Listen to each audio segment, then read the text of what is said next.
زنا کو بہت معمولی سا گناہ سمجھا جاتا ہے، حالانکہ زنا کا شمار کبیرہ گناہوں میں ہوتا ہے، اور اللہ تعالیٰ نے زنا کرنے سے سختی سے منع فرمایا ہے۔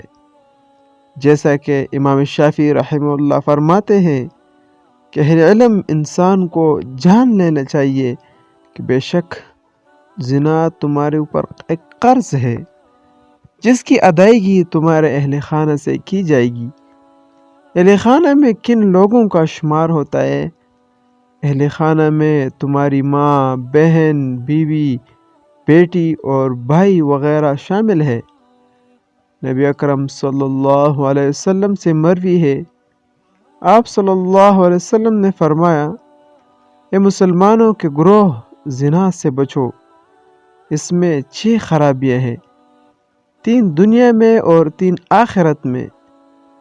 دنیا میں خرابیاں یہ ہے کہ چہرے کی رونق چلی جاتی ہے، عمر کم ہو جاتی ہے اور ہمیشہ کے لیے محتاج ہو جاتا ہے۔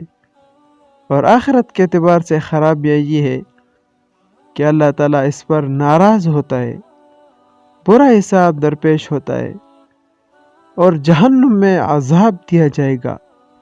زنا کرنا گناہ کبیرہ ہے، اور اپنے محرم سے زنا کرنا اور بھی قبیح ہے۔ اس کی سزا رجم ہے اگر شادی شدہ ہو، ورنہ 100 کوڑے ہے، مگر آج کل حدود کا نفاذ نہیں، اس لیے اس شخص کو صدق دل سے توبہ و استغفار کرنا چاہیے۔ ایسا شخص اگر اپنے فعل پر نادم ہو کر توبہ و استغفار کرے اور آئندہ ایسی حرکت نہ کرنے کا عزم کرے تو اللہ تعالیٰ کی ذات سے قوی امید ہے کہ اس کی توبہ قبول فرما لیں گے۔ تو ہمیں بھی اللہ تعالیٰ عمل کرنے کی توفیق عطا فرمائے، آمین ثم آمین۔